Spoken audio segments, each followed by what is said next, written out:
ದೇವರಿಗೆ ಸ್ತೋತ್ರವಾಗಿರಲಿ. ಈ ದಿನದ ಕೀರ್ತನೆಗಳು ಕಷ್ಟದಲ್ಲಿರುವವರು ವಿಶ್ವಾಸದಿಂದ ಪ್ರಾರ್ಥಿಸುವುದು. ಪ್ರಧಾನ ಗಾಯಕನ ಕೀರ್ತನ ಸಂಗ್ರಹದಿಂದ ತೆಗೆದದ್ದು ದಾವೀದನ ಕೀರ್ತನೆ. ಕೀರ್ತನೆ 26ನೇ ಅಧ್ಯಾಯ ಕೆಲವು ವಚನಗಳು. ಯೆಹೋವನೇ, ನನಗೋಸ್ಕರ ನ್ಯಾಯವನ್ನು ನಿರ್ಣಯಿಸು. ನಾನಾದರೂ ನಿರ್ದೋಷಿಯಾಗಿಯೇ ನಡೆದುಕೊಂಡಿದ್ದೇನೆ. ನಾನು ಕದಲದೆ ಯೆಹೋವನಲ್ಲಿ ಭರವಸೆ ಬಿಟ್ಟಿದ್ದೇನೆ. ಯೆಹೋವನು ನನಗೆ ಬೆಳಕು ರಕ್ಷಕನೂ ಆಗಿದ್ದಾನೆ. ನಾನು ಯಾರಿಗೆ ಭಯಪಟ್ಟೇನು? ಯೆಹೋವನು ನನ್ನ ಪ್ರಾಣದ ಆಧಾರವು. ನಾನು ಯಾರಿಗೆ ಹೆದರೆನು? ಯೆಹೋವನೇ, ನಿನ್ನ ಮೊರೆ ಹೊಕ್ಕಿದ್ದೇನೆ. ನನಗೆ ಎಂದಿಗೂ ಆಶಾಭಂಗಪಡಿಸಬೇಡ. ನಿನ್ನ ನೀತಿಗನುಸಾರವಾಗಿ ನನ್ನನ್ನು ರಕ್ಷಿಸು. ಕಿವಿಗೊಟ್ಟು ಕೇಳಿ ಬೇಗ ನನ್ನನ್ನು ಬಿಡಿಸು. ಯಾವನ ದ್ರೋಹವು ಪರಿಹಾರವಾಗಿದೆಯೋ, ಯಾವನ ಪಾಪವು ಕ್ಷಮಿಸಲ್ಪಟ್ಟಿದೆಯೋ ಅವನೇ ಧನ್ಯನು. ನೀತಿವಂತರೇ, ಯೆಹೋವನ ವಿಷಯದಲ್ಲಿ ಉಲ್ಲಾಸದನಿ ಮಾಡಿರಿ.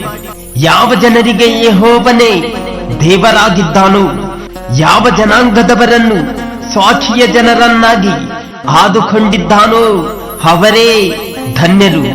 ದುಷ್ಟನು ನೀತಿವಂತನಿಗೆ ವಿರುದ್ಧವಾಗಿ ಆಲೋಚಿಸುತ್ತಾನೆ, ಅವನನ್ನು ನೋಡಿ ಅಲ್ಲು ಕಡಿಯುತ್ತಾನೆ. ಆದರೆ ಕರ್ತನು ಅವನಿಗೆ ಶಿಕ್ಷೆ ಕಾಲ ಬರುತ್ತದೆಂದು ನಗುತ್ತಾನೆ. ಇಗೋ, ದೇವರೇ ನನಗೆ ಸಹಾಯಕನು. ಕರ್ತನೇ ನನ್ನ ಪ್ರಾಣವನ್ನು ಕಾಪಾಡುವವನು. ನನ್ನ ಕೆಡಕಿಗೆ ಸಮಯ ನೋಡುವವರು ತಾವೇ ಕೇಡನ್ನು ಅನುಭವಿಸಲಿ. ನೀನು ನಂಬಿಗಸ್ತನಲ್ಲವೇ? ಅವರನ್ನು ನಿರ್ಮೂಲ ಮಾಡು. ದೇವರೇ, ನನಗೆ ಸದುತ್ತರವನ್ನು ದಯಪಾಲಿಸುವಿ ಎಂದು ಮೊರೆ ಹಿಡುತ್ತೇನೆ.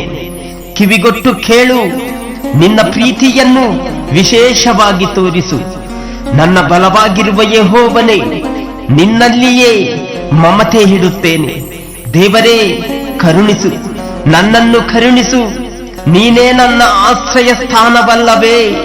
ಆಪತ್ತುಗಳು ಕಳೆದು ಹೋಗುವ ತನಕ ನಿನ್ನ ರೆಕ್ಕೆಗಳ ಮೊರೆಯನ್ನೇ ಆಶ್ರಯಿಸಿಕೊಳ್ಳುವೆನು. ಆಮೆನ್. ಘನತೆಗೆ ಯೋಗ್ಯನೇ ಸರ್ವಲೋಕಕ್ಕೆ ದೇವರೇ, ಕರುಣೆಯಿಂದ ನಿರ್ಮಿಸಿದ ತನ್ನ ಮಕ್ಕಳನ್ನು, ಕರುಣೆಯಿಂದ ನಿರ್ಮಿಸಿದ ತನ್ನ ಮಕ್ಕಳನ್ನು